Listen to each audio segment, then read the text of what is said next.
पाकिस्तान को धोया और चीन चुपचाप रह गया कि ठीक है मार रहे हो तो मारो। एक्सपर्ट कह रहे हैं कि चीन ने न्यूट्रल रहकर मैसेज दिया है कि वो अब पाकिस्तान के चक्कर में भारत से रिश्ते नहीं बिगाड़ना चाहता, और जिस तरह पाकिस्तान चीन के बजाय अमेरिका से नजदीकियां बढ़ा रहा है उससे भी चीन चिढ़ा हुआ है। चीन शातिर खिलाड़ी तो है ही है, वो पाकिस्तान को आगे कर देता है, पीछे से अपना काम करवाता है। चीन ने पाकिस्तान को आगे करके भारत को उलझाए रखने की चालें चली तो पाकिस्तान को गुपचुप तरीके से ऐसा हथियार भी दे रहा है जिसकी रेंज अमेरिका तक है। इसका खुलासा अमेरिका की खुफिया एजेंसी ने किया। अमेरिका की मशहूर मैगजीन फॉरेन अफेयर्स की रिपोर्ट में खुलासा हुआ है कि भारत के ऑपरेशन सिंदूर के बाद पाकिस्तान चीन के समर्थन से अपने न्यूक्लियर बेड़े को अपग्रेड करने की कोशिश कर रहा है। पाकिस्तान गुप्त रूप से ऐसी इंटरकॉन्टिनेंटल बैलिस्टिक मिसाइल यानी आईसीबीएम बना रहा है जिसकी रेंज 5500 किलोमीटर है। रिपोर्ट में दावा किया गया है कि पाकिस्तान की बैलिस्टिक मिसाइल सीधे अमेरिका तक हमला कर सकती है, क्योंकि पाकिस्तान जो आईसीबीएम बना रहा है बैलिस्टिक मिसाइल, वो न्यूक्लियर वॉरहेड से लैस होकर 5500 किलोमीटर से ज्यादा की दूरी पर टारगेट को हिट कर सकती है। अब सवाल यह है कि पाकिस्तान अगर ये भारत के लिए बना रहा है तो 5500 किलोमीटर का है भाई, भारत इतना दूर तो है नहीं, अमेरिका तक की रेंज क्यों चाहिए? चीन के कहने पे फोड़ दोगे क्या जी? तो ये तो ट्रंप को देखना चाहिए कि इसको खिलाए थे बिरयानी बुला के और ऑर्डर दिए थे कि मारेंगे ईरान को, तुम्हारे यहां से घुस के चुप रहना। वो देखिए क्या कर रहा है। पाकिस्तान को अमेरिका तक मार करने वाली बैलिस्टिक मिसाइल बनाने में चीन का पूरा सपोर्ट भी मिल रहा है। पाकिस्तान के रक्षा मंत्री ख्वाजा आसिफ खुद कबूल कर चुके हैं कि पाकिस्तान और चीन मिसाइल प्रोग्राम पर साथ काम कर रहे हैं। पाकिस्तान हमेशा से कहता रहा है कि उसका परमाणु कार्यक्रम सिर्फ भारत को रोकने के लिए, और पाकिस्तान का फोकस कम और मध्यम दूरी की मिसाइलें बनाने पर। अभी पाकिस्तान के पास कोई इंटरकॉन्टिनेंटल बैलिस्टिक मिसाइल नहीं है। पाकिस्तान के पास बैलिस्टिक मिसाइल शाहीन जरूर है, लेकिन इसकी रेंज 2700 किलोमीटर ही है और भारत के कई शहर इसकी रेंज में आते हैं। लेकिन अमेरिकी रिपोर्ट में दावा किया गया है कि आईसीबीएम विकसित करके पाकिस्तान अमेरिका को अपने परमाणु हथियारों को खत्म करने से रोकना चाहता है।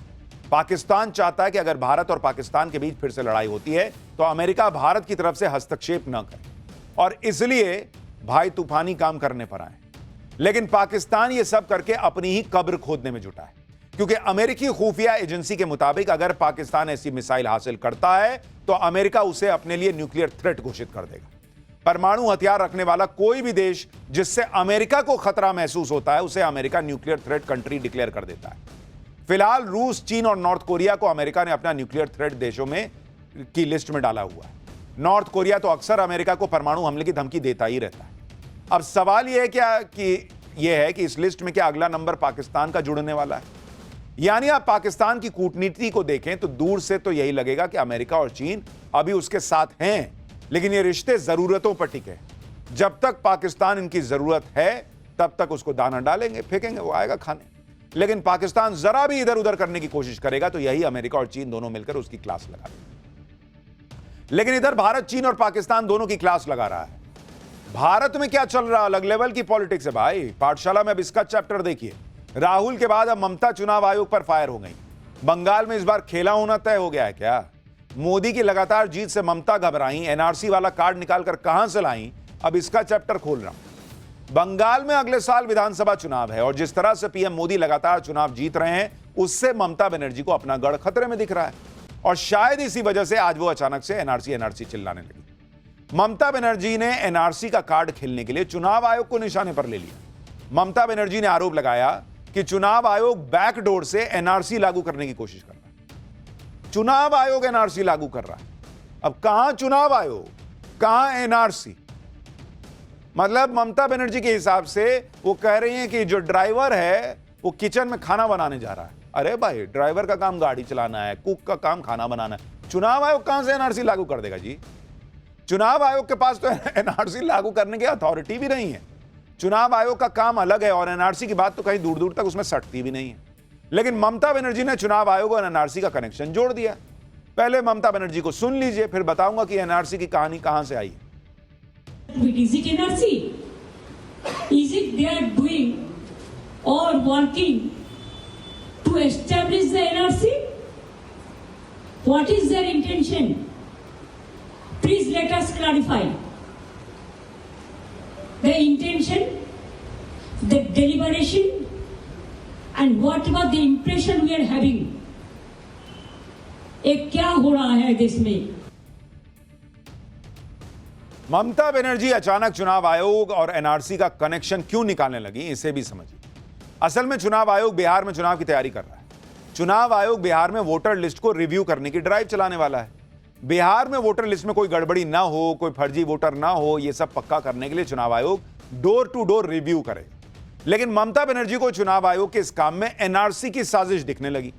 ममता बनर्जी का दावा है कि बिहार में चुनाव आयोग वोटर से डिक्लेरेशन फॉर्म मांग रहा है। ममता बनर्जी के मुताबिक इस फॉर्म में 3 कैटेगरी है। पहले वो लोग जो 1 जुलाई 1987 से पहले पैदा हुए, दूसरे वो जो 1 जुलाई 1987 से लेकर 2 दिसंबर 2004 के बीच पैदा हुए, और तीसरी कैटेगरी उन लोगों की है जो 2 दिसंबर 2004 के बाद पैदा हुए। अब ममता बनर्जी का दावा है कि इस फॉर्म में अगर वोटर दूसरा विकल्प चुनते हैं तो उन्हें खुद के बर्थ सर्टिफिकेट के साथ साथ नागरिकता के सबूत के तौर पर माता पिता का बर्थ सर्टिफिकेट देना होगा। ममता बनर्जी को आपत्ति इन्हीं 3 विकल्पों पर है। वो पूछ रहे हैं कि वोटर बनने वाला कोई भी शख्स 1987 से पहले अपने माता पिता के जन्म स्थान को प्रमाणित करने वाला डॉक्यूमेंट कहां से लाएगा। वैसे तो यह फॉर्म बिहार के लिए, लेकिन ममता बनर्जी का आरोप है कि निशाना बंगाल है। वो बंगाल में वैलिड वोटर्स के नाम हटाना चाहते हैं। ममता बनर्जी ने कहा कि बहुत सारे माता पिता अपना बर्थ सर्टिफिकेट नहीं दे पाएंगे। ममता बनर्जी ने आरोप लगाया कि वो बंगाल के माइग्रेंट वर्कर्स को टारगेट कर रहे हैं। ममता बनर्जी पूछ रही हैं कि चुनाव आयोग ने 1987 का ही साल क्यों चुना। उनका आरोप है कि यह एनआरसी से भी ज्यादा खतरनाक लग रहा है। ममता बनर्जी को इसमें बीजेपी और चुनाव आयोग की मिलीभगत दिखने लगी है। लेकिन दूसरी तरफ वो गुजरात उपचुनाव में आम आदमी पार्टी की तरफ से जीती एक सीट को ऐसे दिखा रही हैं जैसे अब तो गुजरात में बीजेपी गई। अगर बीजेपी और चुनाव आयोग की सेटिंग है जैसा ममता बनर्जी आरोप लगा रही हैं, तो फिर गुजरात में बीजेपी एक सीट भी क्यों हारती भाई। सुनिए गुजरात उपचुनाव को लेकर ममता बनर्जी ने क्या कहा, फिर बताऊंगा कि कांग्रेस कैसे चुनाव आयोग से डेटा मांगकर खुद फंस गई। गुजरात में तो लगता है, मैं जो बात किया है कल, मेरे को लगता है गुजरात में बीजेपी गया। बाई इलेक्शन में अगर हार गया, उसका इतना फोर्स रहने का बाद भी, देखो हमारा स्टेट में एक भी स्टेट पुलिस को अंदर में नहीं जाने देता, एरिया में नहीं जाने देता। अभी चुनाव आयोग पूरा सेंट्रल गवर्नमेंट से काम करता है, इलेक्शन कराता है, एक भी स्टेट पुलिस को साथ में नहीं लेता है, स्टेट ऑफिसर को नहीं लेता है। आरएसएस देख के, प्रचारक देख के, आरएसएस को कोई कुछ लोग को हम सम्मान करते हैं, लेकिन अभी जिस तरह कर रहा है इसमें हमारा डाउट बढ़ रहा है। वो क्या किया, वो देख के ऐसा ऑब्जर्वर देते हैं जो खाली बीजेपी को लेके और सीएपीएफ के लेके मीटिंग किया है। इवन बाई इलेक्शन का पहले भी वो बहुत कोशिश किया। ममता बनर्जी खुद कह रही हैं कि वहां स्टेट पुलिस नहीं होती, पूरी सेंट्रल फोर्स होती। और भाई आप तो फिर भी चुनाव जीत ही ना रही हैं, तो सेंट्रल फोर्स लगाने से क्या हो गया। ममता बनर्जी ये सब बातें इसलिए कर रही हैं क्योंकि बंगाल में 2026 में चुनाव होने वाले हैं और ममता बनर्जी को इस बार का डर है कि कहीं इस बार उनके साथ खेला ना हो जाए। क्योंकि बंगाल में 14 साल से ममता बनर्जी लगातार सत्ता में, 14 साल सत्ता में रहने की काफी एंटी इनकम्बेंसी भी हो सकती है। ममता बनर्जी पर तुष्टीकरण की राजनीति करने के आरोप भी लगते हैं। पहले बंगाल में मजबूत विपक्ष नहीं था, लेकिन अब मजबूत बीजेपी है। बीजेपी ने पिछले कई सालों से ममता बनर्जी को जोरदार टक्कर तो दी है। ममता बनर्जी अब तक अजय हैं, लेकिन दिल्ली में केजरीवाल का हाल सबने देखा है। केजरीवाल 12 साल तक अजय थे दिल्ली में। उनको लगता था दिल्ली कोई जीत ही नहीं सकता मुझसे, लेकिन आखिरकार नरेंद्र मोदी ने दिल्ली का किला गिरा दिया। बीजेपी को लगता है कि अगर दिल्ली केजरीवाल से जीत सकते हैं तो बंगाल में ममता बनर्जी से जीत सकते हैं। अमित शाह खुद ये कह चुके हैं कि दिल्ली के बाद अब बंगाल में कमल खिलेगा, और शायद इसीलिए ममता बनर्जी घबराई हैं और ऐसी सी बातें कर रही हैं।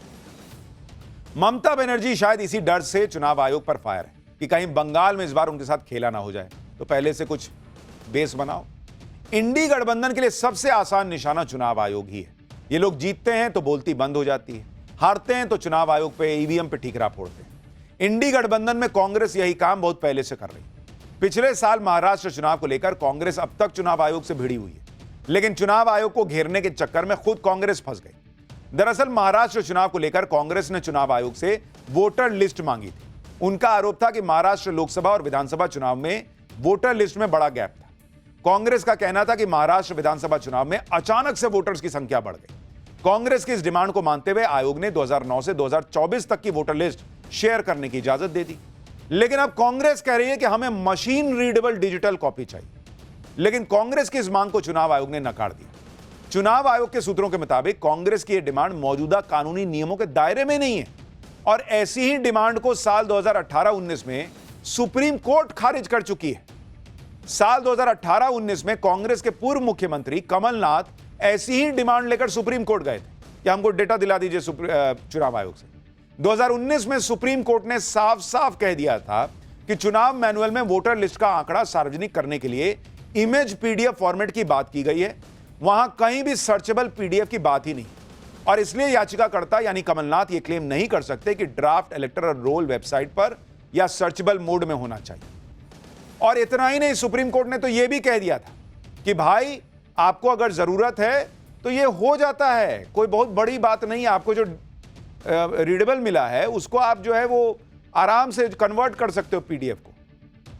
लेकिन 2018-19 से सोचिए 25 हो गया, कांग्रेस अभी वही लड़ाई लड़ रही है। कांग्रेस पार्टी आज जो डिमांड कर रही है उसे सुप्रीम कोर्ट पहले ही खारिज कर चुका है, लेकिन कांग्रेस पार्टी माहौल बनाने में लगी हुई है।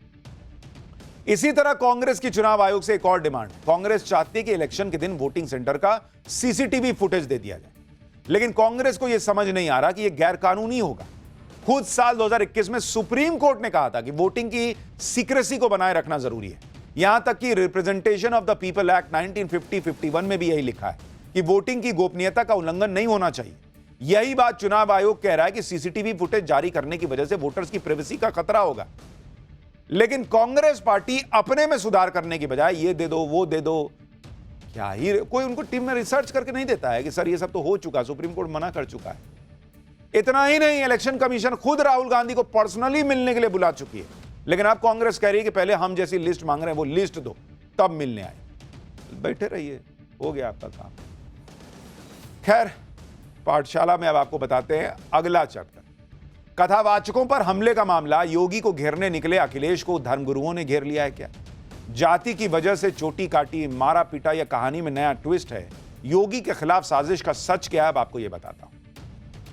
यूपी के कथावाचक कांड में अखिलेश यादव लगातार सीएम योगी को घेर रहे हैं।